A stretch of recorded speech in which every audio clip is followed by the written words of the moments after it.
أعوذ بالله من الشيطان الرجيم. بسم الله الرحمن الرحيم.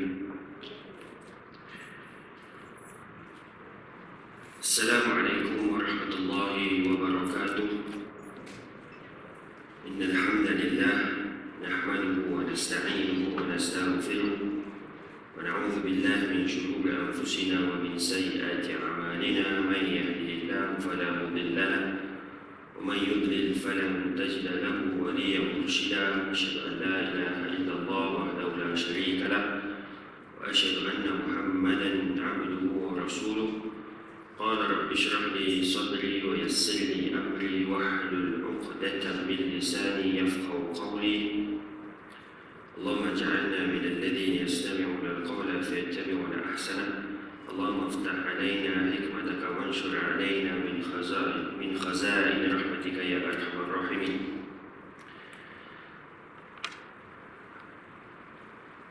Pertama sekali terima kasih kepada Al-Fadhil Tuan Imam, Tuan Bilal, seterusnya kepada Tuan Siap, barisan AJK Masjid, Tuan Nazir, para alim ulama, ustaz-ustaz yang dirahmati Allah sekalian.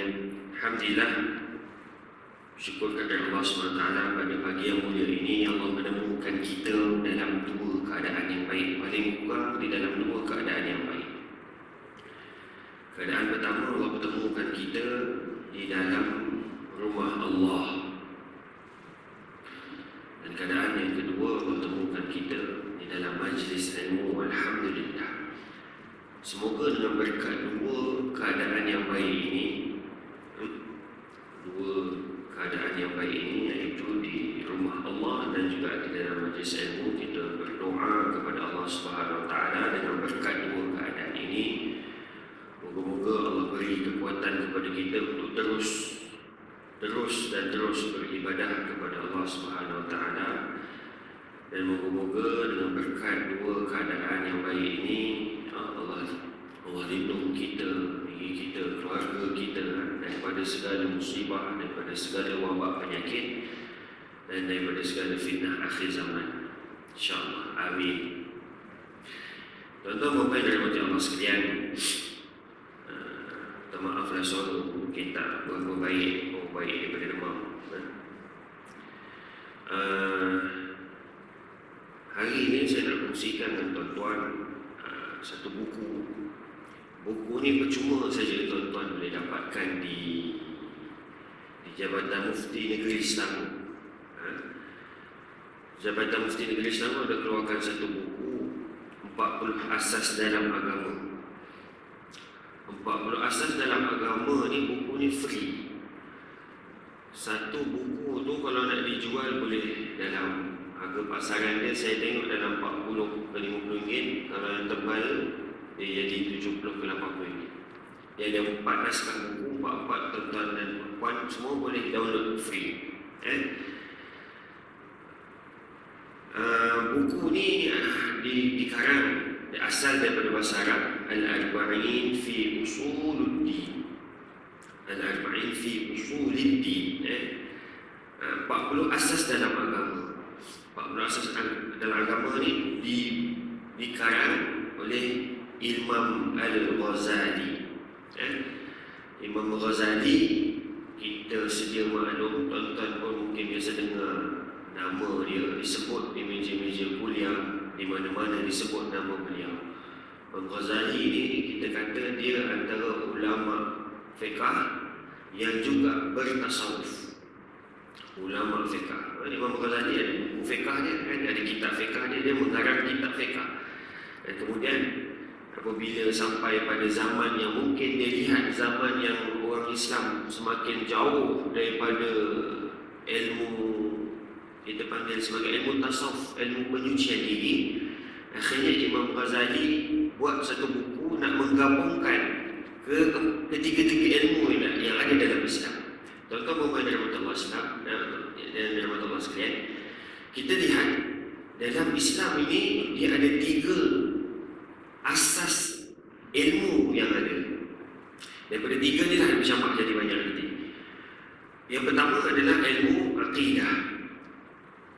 Ilmu akidah ni adalah ilmu yang berkaitan dengan kita tahu ilmu akidah yang berkaitan dengan tauhid, berkaitan dengan keesaan Allah Subhanahu Wa Taala, berkaitan dengan nubuah Nabi sallallahu alaihi wasallam, kan?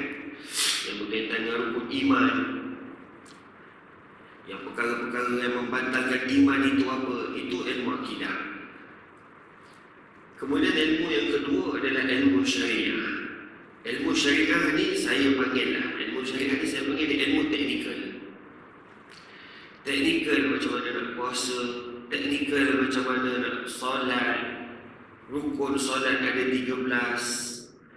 Itu teknikal, kan? Dan yang ketiga adalah yang berkaitan dengan penyucian hati ataupun yang dipanggil sebagai ilmu akhlak. Ilmu akhlak. Jadi Imam Ghazali dia bawakan buku ini cantik, disusun 10 asas akidah. Cerita dalam tu pasal akidah, kan? Kemudian dia buat 10 asas ibadah, mula dengan solat. Dan yang ketiga yang kita akan bincang hari ini adalah yang ketiga, 10 asas yang ketiga, iaitu 10 asas penyucian hati. Kami sendiri sedang baca buku ni setiap hari Jumaat. Kita cuba habiskan, kita cuba fahamkan apa yang Imam Ghazali cuba sampaikan, kan? Walaupun kadang-kadang bahasa dia tu tak sampai, terang-terang kita katakan bahasa Arab, kita cuba nak kekalkan bahasa Arab itu. Kita terjemah ke bahasa Melayu, akhirnya kita pun tak faham. Dan kena baca bahasa Arab balik untuk dapat penerangan, untuk dapat kefahaman yang lebih apa yang hendak dimaksudkan. Dan yang terakhir, 10 yang terakhir adalah 10 asas sifat terpuji. Free tuan-tuan, boleh download free dekat website Jabatan Mufti Negeri Selangor, penerbitan, bahagian penerbitan. Baik.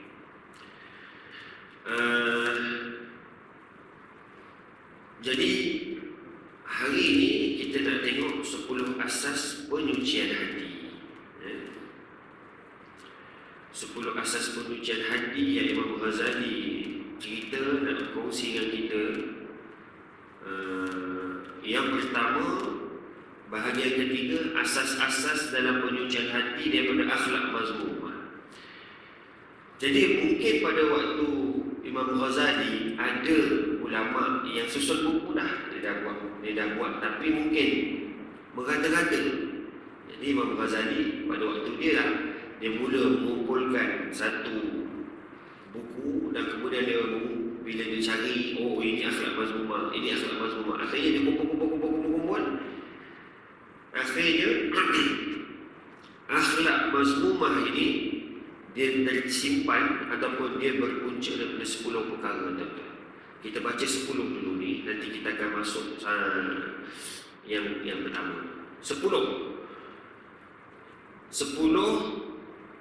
akhlak mazmumah yang pertama adalah syarahut ta'am. Sifat mazmumah yang pertama adalah makan berlebih-lebihan. Itu yang pertama. Yang kedua, syarahul kalam, bercakap berlebih-lebihan. Yang ketiga, al-ghadab, marah. Yang keempat, al-hasad,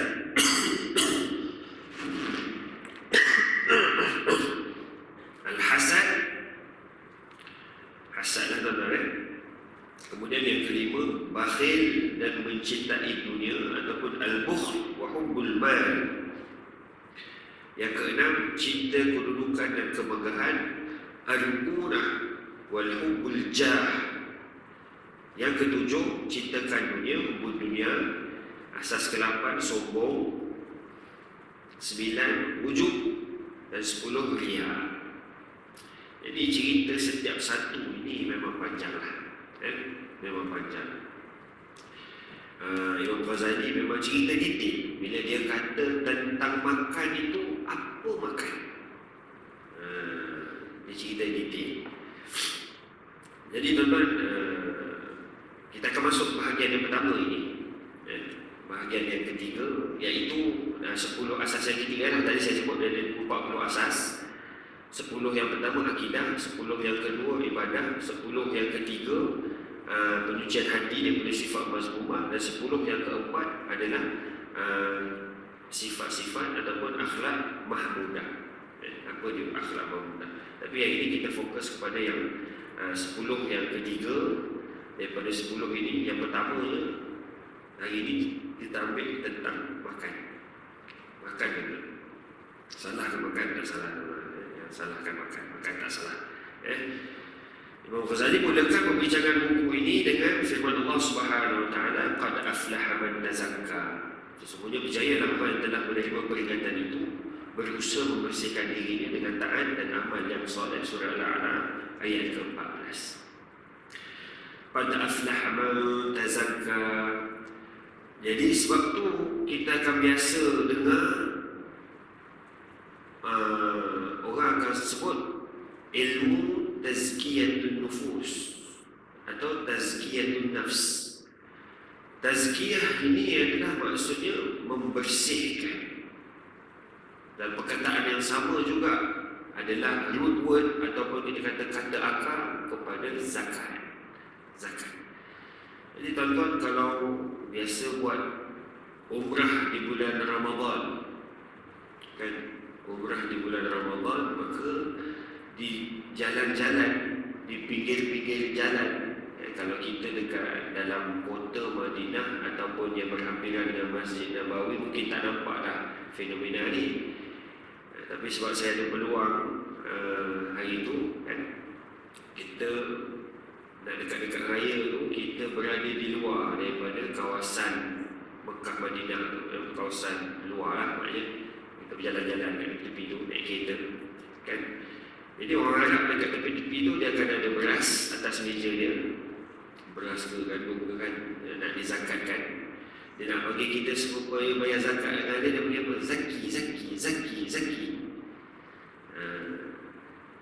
Zaki maknanya bayar zakat. Jadi daripada kata yang sama, iaitu semuanya itu membawa maksud pembersihan. Baik. Jadi beruntunglah tuan-tuan, berdasarkan kepada surah Al-A'la ayat ke-14 ini, berjaya, beruntung, qad aflah, berjaya, berjaya orang yang selepas menerima peringatan, dia berusaha untuk membersihkan dirinya, kan? Jadi nak bersihkan diri, syarat nak bersihkan diri ni kalau ikut Imam Ghazali nanti kita akan ambil, tapi kita ambil dulu firman Allah yang kedua dalam surah Asy-Syams ayat 9. Firman Allah Subhanahu Wa Taala, "A'udzubillahi minasyaitonirrajim, qad aflaha man zakkaha." Sesungguhnya berjayalah orang-orang yang menjadikan dirinya yang sedia bersih, bertambah-tambah bersih dengan iman dan amal kebajikan. Jadi kalimah tazkiyah yang ada dalam ayat ini, dua ayat yang dibawa oleh Imam Ghazali ini adalah maksud penyucian.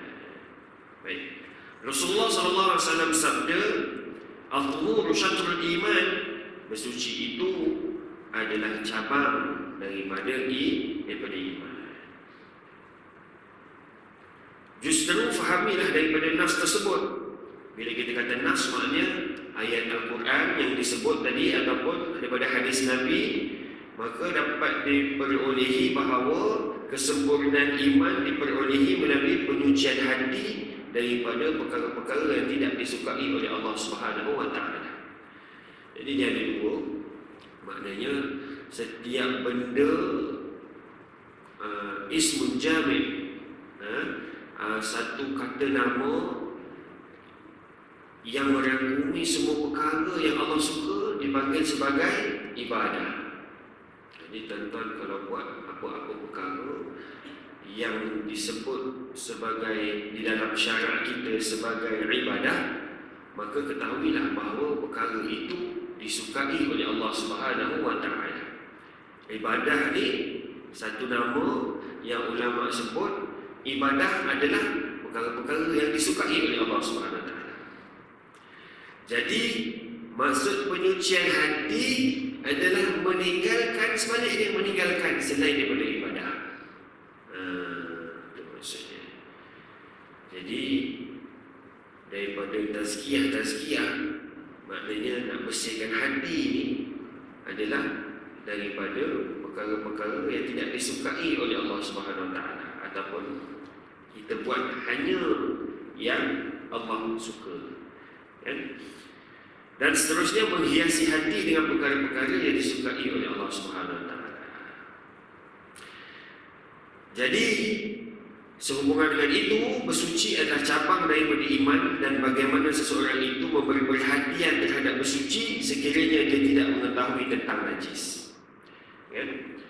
Jadi hebat para ulama dulu, maknanya kita kata ialah orang yang menulis buku mungkin ada pengetahuan ini, dia tahu mana nak didahulukan, dia tahu mana nak dikemudiankan. Jadi bila kita nak cakap tentang benda baik, Imam Ghazali nampaklah yang saya nampak dalam buku ini. Bila Imam Ghazali nak cerita satu benda yang baik, kenapa tak letak sifat terpuji dulu? Kenapa kita nak sebut yang negatif dulu? Kan? Jadi sama juga macam kita belajar taharah, kan? Kita belajar tentang bersuci.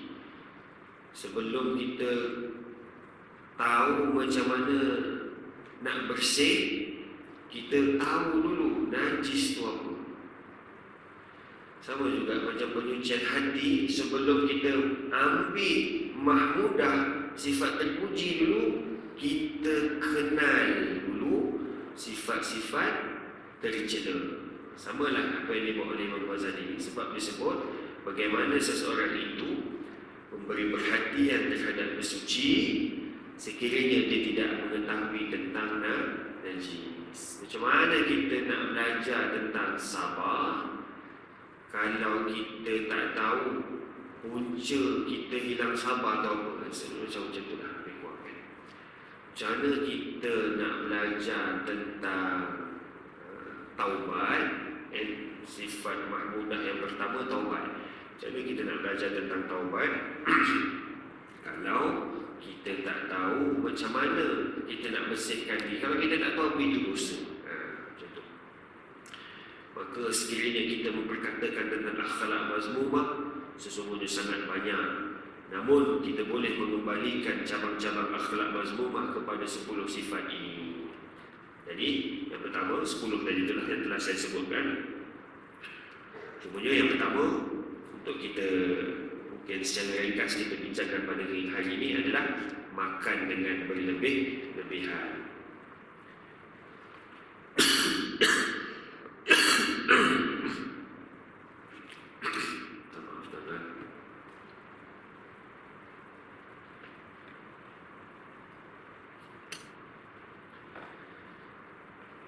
Imam Ghazali mulakan dengan sifat ini merupakan antara tunjang sifat-sifat mazmumah, kerana perut adalah tempat lahirnya pelbagai syahwat.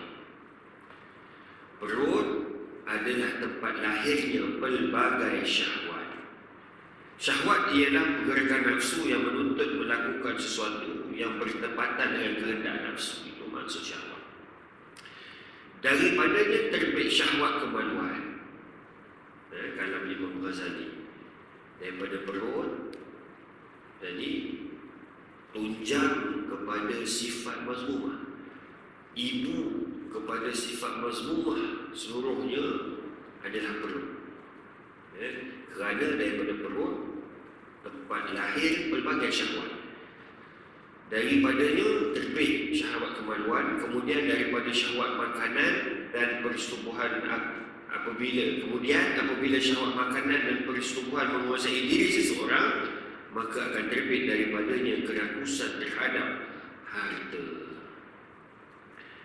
Hal ini kerana seseorang itu tidak akan dapat memenuhi kedua-dua syahwat tersebut melainkan dengan harta, iaitu syahwat makanan dan syahwat persetubuhan.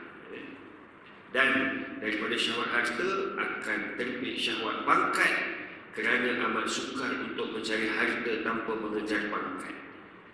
Kemudian ketika seseorang itu memperoleh harta dan pangkat serta mengejar kedua-duanya, maka akan bersesatlah penyakit-penyakit hati di dalam dirinya seperti sombong, riya, hasad, dengki, permusuhan dan lain-lain lagi. Justru tempat terbit semua penyakit ini adalah perut. Oleh itu baginda Rasulullah SAW mengutamakan untuk berlapar. Sabda Nabi SAW, "Ma min amalin ahabba ila Allah Ta'ala min al-ju'i wal 'atash." Tidak ada suatu amal yang paling disukai oleh Allah Subhanahu Wa Ta'ala berbanding dengan berlapar dan dahaga. Maksudnya puasa lah, perbanyakkan puasa. Dan itu pun menjadi amalan Nabi SAW. Kita masih dalam bulan Muharram. Sebulan Muharram.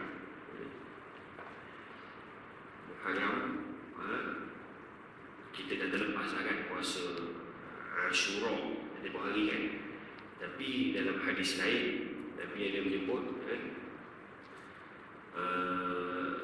bulan terbaik untuk berpuasa selepas bulan Ramadan adalah puasa pada bulan Muharram. Ini adalah bulan yang baik untuk kita berpuasa lah kan. Baik, la yadkhulu malakutas sama'i ma mala'a batnahu, tidak akan dapat meningkat rasa-rasa tertinggi di langit bagi orang yang penuh perutnya. Kan? Apa maksud rasa langit ni? Kita panggil sebagai firasat, macam firasat ahli-ahli ibadah. Tuan-tuan kalau mungkin pernah jumpa firasat ahli ibadah tu tepat. Saya sempatlah berkenalan dengan beberapa orang yang macam ni. Alhamdulillah, insya-Allah. Kan hampir macam kena je apa yang disebut dan macam jadi saja apa yang disebut kan. Dia tak banyak cakap, tapi kalau cakap kena. Kan? Itulah dia. Mungkin ialah asbab kuat ibadah dia dan kuat puasa dia. Ya. Baik. Sayyidul a'mal al-ju'. Penghulu bagi amalan ialah berlapar. Kemudian sabda Nabi lagi, al-fikru nisful ibadah wa qillat at-ta'am hiya ibadah. Berfikir itu adalah separuh daripada ibadah dan sedikit makan itu merupakan ibadah. Ya, jadi ini semua antara kelebihanlah yang disebut di dalam yang disebut di sini. Imam Ghazali sebut hadis Nabi bersabda, tetapi di dalam nota kaki itu dia menyebutkan aku tidak dapati sanadnya, dan aku tidak dapati sanadnya. Banyaklah. Cumanya kita kena faham konsep Imam Ghazali ni, dia bawa buku berkaitan dengan akhlak, tentang tasawuf kan. Jadi mungkin kat situ dia agak longgar tentang hadis. Dan bila kalau dia buat kitab fiqh mungkin lain pula cara pendalilan dia kan. Tapi kita cuma ambil manfaat daripada apa yang disebutkan kat sini. Cumanya poin ni cuma satu je. Nak bagi tahu kat kita, nak bagi tahu kat kita tentang kurangkan makan. Itu yang kita kena usaha. Cubalah, kita akan cuba. Kita tengok sekarang tuan-tuan, macam-macam makanan, macam-macam restoran yang pelik-pelik masuk kat negara kita kan.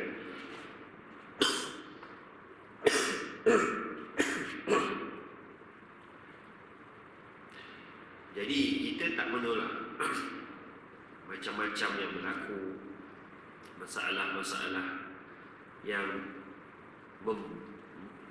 masalah yang ada kat negara kita hari ni. Kita kata kan masalah sosial ke tak sosial ke apa ke, boleh jadi datang daripada sifat mahmudah yang pertama ni. Sebab generasi hari ni mungkin tak berapa fikir sangat apa dia makan. Mungkin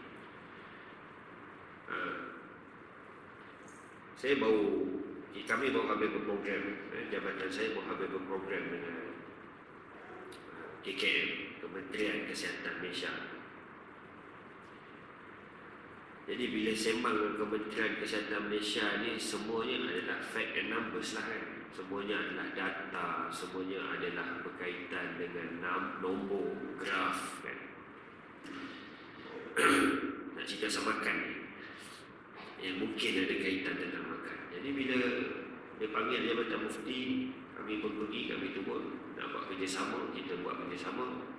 Dia kata sekarang ni Ustaz, kami nak Ustaz sampaikan kat mana-mana Ustaz pergi kan. Jadi saya pun dengan maklumat yang ada ni, saya sampaikanlah kepada tuan-tuan untuk dikongsikan. Sekarang ni semenjak PKP hari itu, kita berusaha nak menurunkan angka COVID. Rupanya yang mencanak naik COVID tu kita kata turunlah, berjaya dah diturunkan. Cumanya yang mencanak naik apa tuan-tuan, rupanya 2-3 tahun dah PKP itu, yang mencanak naik adalah HIV. Luar kotak tak terfikir kita kan. Luar kotak. Rupanya yang mencanak naik HIV. Dan trending dia makin naik. Kalau dulu tuan-tuan 20-30 tahun lepas, HIV ini disebarkan melalui jarum-jarum suntikan. 10-20 tahun lepas lah. Tapi sekarang ni HIV ni tersebar melalui hubungan sejenis, homoseksual. Lagi bimbang betul. Dan kebanyakan kes adalah mangsa ataupun dia nak tutup dia punya kegiatan. Dia kahwin, dan dia kahwin tak yang mesti nak kahwin dengan perempuan kan. Dia banyak kes yang macam tu. Dia kahwin dengan perempuan, dia dah ada hubungan dengan lelaki kan. Kemudian dia kahwin dengan perempuan ni tahu-tahu perempuan ni pula yang kena, perempuan ni yang dapat. Jadi maksa lah kan. Jadi dia dah memang ada, dia orang dua dah memang ada. Lelaki dengan lelaki ni dah ada penyakit, dah ada AIDS, dah ada HIV. Tapi bila dia nak kahwin, dia nak tutup kegiatan dia ni, banyak dia tu. Bila cek tahu saja perempuan ni kena HIV, hilang. Lelaki hilang. Dia jadi macam tu. Penyakit macam tu kan. Banyak macam tu. Jadi kita nak kata MSM lah, men sex with men. Dia orang ada grup dia orang sendiri. Dan grup dia orang ni terdiri daripada orang yang profesional kan. Kerja bukan kaleng-kaleng, dia kata lah, kerja bukan biasa-biasa tuan-tuan, kerja dia profesional lah kan. Dan yang kita takut, kita tak tahu. Kita tak tahu dia, kita sama macam kita, lelaki sama. Jadi bila saya dengar fakta, bila saya dengar daripada KKM macam tu, berkerut muka saya. Ustaz, jangan berkerut sangat muka Ustaz ni. Habis macam mana? Dulu kita tengok anak kita rapat dengan perempuan, kita tegur, tu rapat sangat tu dengan anak perempuan, kita takut. Sekarang ni tuan-tuan macam mana? Habis anak kita dah rapat dengan lagi, kita nak berkerut ke nak apa? Nak berkerut ke? Tak nak bagi anak kita berkawan, ada pelik. Jadi pening tuan-tuan sekarang dunia ni. Mungkin sebab makan, sebenarnya banyak sebab lah. Kita ni dunia menghampiri kehancuran dan menghampiri kepada hari kiamat sebenarnya. Jadi itulah tuan-tuan, maknanya kebimbangan dalam kita jaga diri kita untuk tidak kena COVID, tidak kena macam-macam penyakit lain. Rupanya di sudut yang lain ada insan-insan yang sedang menjadi mangsa kepada makhluk-makhluk yang memuaskan diri mereka dengan benda yang diharapkan oleh Allah Subhanahu Wa Taala. Jadi itulah teman-teman, kita doalah sama-sama moga Allah lindung diri kita, keluarga kita, anak cucu kita daripada masalah-masalah yang tak tahu bila nak habis. Satu kiamat pun habis untuk kaum ni kan. Jadi macam itulah, itulah realitinya tuan-tuan. Saya ingat sikit, bukan saya ingat sikit lah, tapi memang sekarang KKM tengah macam nak bagi tahulah kat semua orang kan. Sebab keluar dekat Tajilah Ustaz pula, minggu lepas ke minggu ni ke semalam ke saya tak ingat. Ustaz Ushim dia ada pusat motivasi dia sendiri kan. Dekat pusat motivasi itu pun macam tu juga dia kata. Sekarang ni peningkatan kes lelaki orang ataupun peningkatan kes masalah-masalah rumah tangga. Apa punca masalah rumah tangga ni yang dia banyak hadapi dan trend yang meningkat dekat klinik dia tu adalah itulah suami tak suka dengan isteri, tak ada rasa dengan isteri tak ada. Sebab apa? Suami nak dengan lelaki. Jadi tak ada makna perkahwinan kan. Mawaddah, warahmah, sakinah yang diimpikan dalam sebuah perkahwinan itu tak wujud.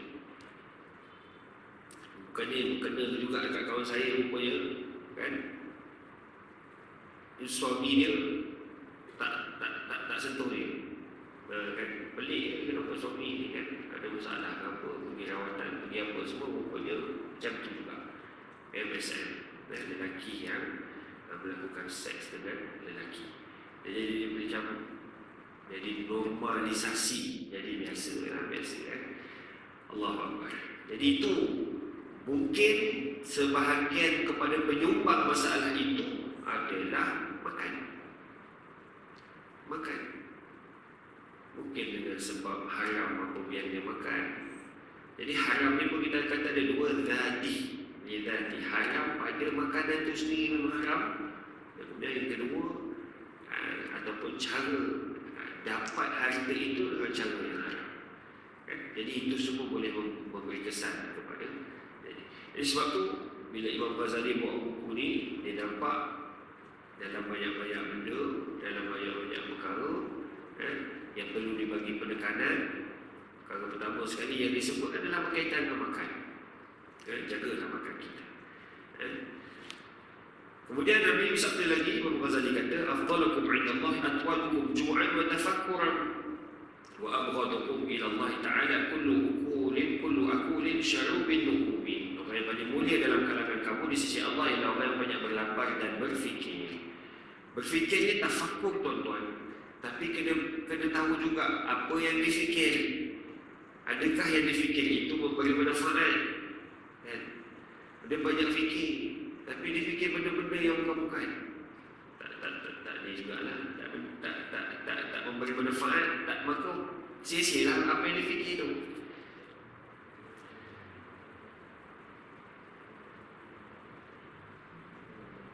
Kemudian manakala orang yang paling Allah benci ialah orang yang berlebih-lebihan dalam makan dan minum serta tidur. Ni masalah mimpi ni pun satu hal lain. Sebut pasal tidur ni masalah mimpi. Baru ni kami dapat satu buku untuk dibaca. Buku tu tentang mimpi seorang Pakistan. Apa dalam buku tu? Apa mimpi dia? Dia mimpi berjumpa dengan Allah dan Nabi Muhammad sallallahu alaihi wasallam. Dia tak cukup dah nak jumpa dengan siapa. Akhirnya dia, setiap yang dia mimpikan bertemu dengan Allah, dia akan tulis. Dia buat buku. Nama dia Qasim daripada Pakistan. Tuan-tuan, mimpi berjumpa dengan Allah.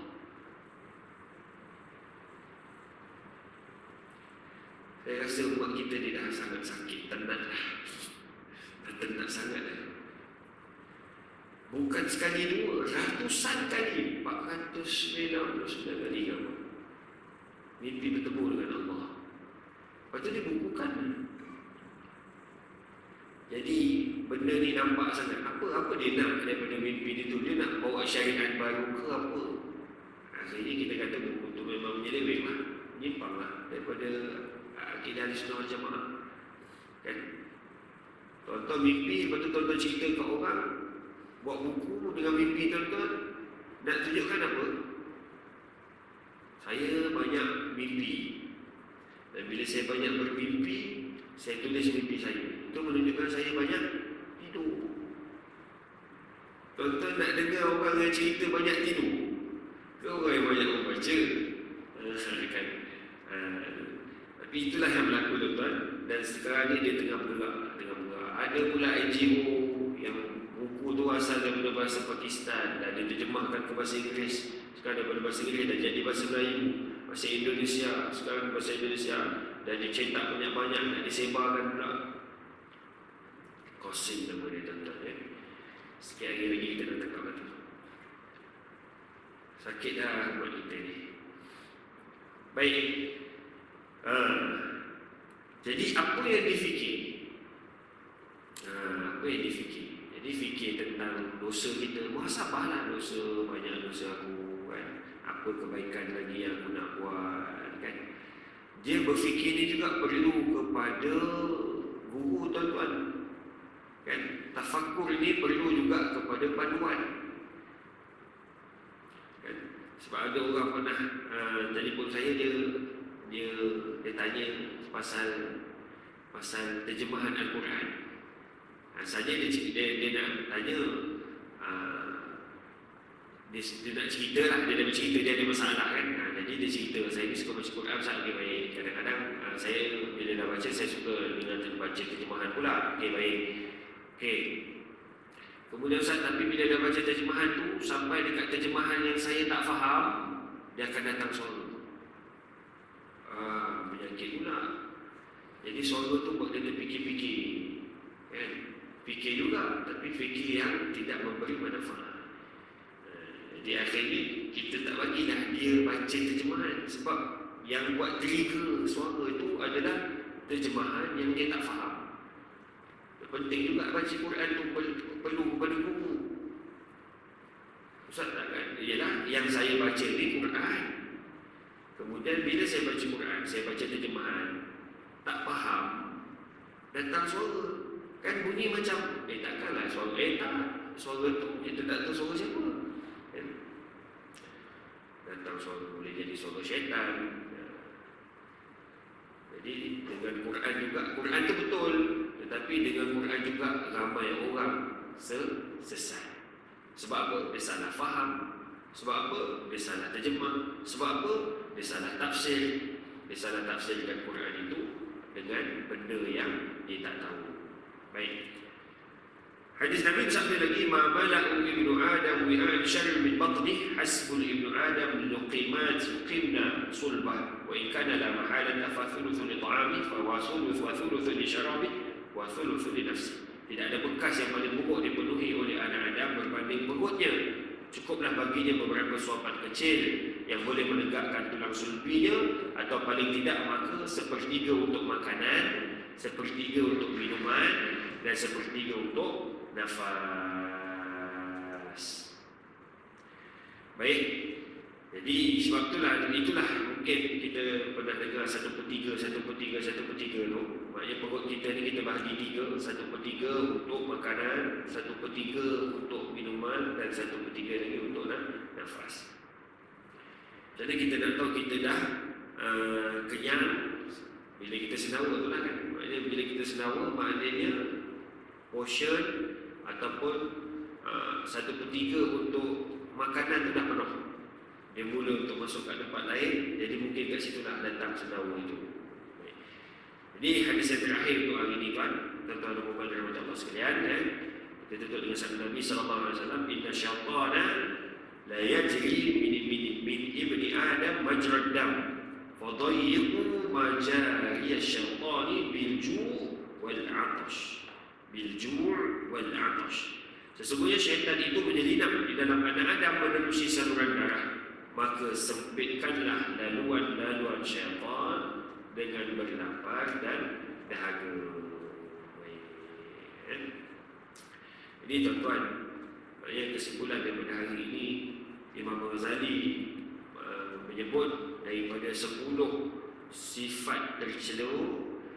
10 sifat tercela. Sifat tercela pertama adalah beliau menceritakan tentang makan yang berlebih-lebihan merupakan sifat tercela yang pertama. Cerita tentang makan ni panjang tuan-tuan. Dia bukan cerita bubuk makan itu saja. Nanti di hujung-hujung situ, kalau tuan-tuan nak baca buku ni boleh download free kan? Boleh download, saya cakap tadi boleh download free dekat website Jabatan Mufti. Tuan-tuan boleh tengok Imam Ghazali bawakan kisah-kisah para sahabat, macam mana sahabat-sahabat dulu makan, timbangan sahabat-sahabat tu makan berapa banyak kan, untuk setengah kilo tu berapa hari portion dia boleh sampai ke tahap tu detail. Imam Ghazali nak suruh kita ikut macam tu lah kan. Baik, insyaAllah tuan-tuan, semoga ada manfaat daripada perkongsian pada pagi ini insyaAllah, dan semoga Allah golongkan kita dalam kalangan mereka-mereka yang boleh menjaga makannya insyaAllah, dan semoga Allah pelihara kita untuk terus beribadah dan untuk kuatkan ibadah kita insyaAllah. Jadi terima kasih di atas segala perhatian, mohon maaf di atas segala kekurangan. Aku qouli hadza wa astaghfirullahalazim li wa lakum. Assalamualaikum warahmatullahi wabarakatuh. A'udzu billahi minasyaitonir rajim. Bismillahirrahmanirrahim. Allahumma ighfir lana dhunubana wa liwalidayna warhamhum kama rabbawna shighara. Allahumma inna nas'aluka ridha wal jannah wa na'udzu bika min sakhatika wan nar. اللهم إنا نسألك سلامة في الدين وعافية في الجسد وزيادة في العلم وبركة في الرزق وتوبة قبل الموت ورحمة عند الموت ومغفرة بعد الموت.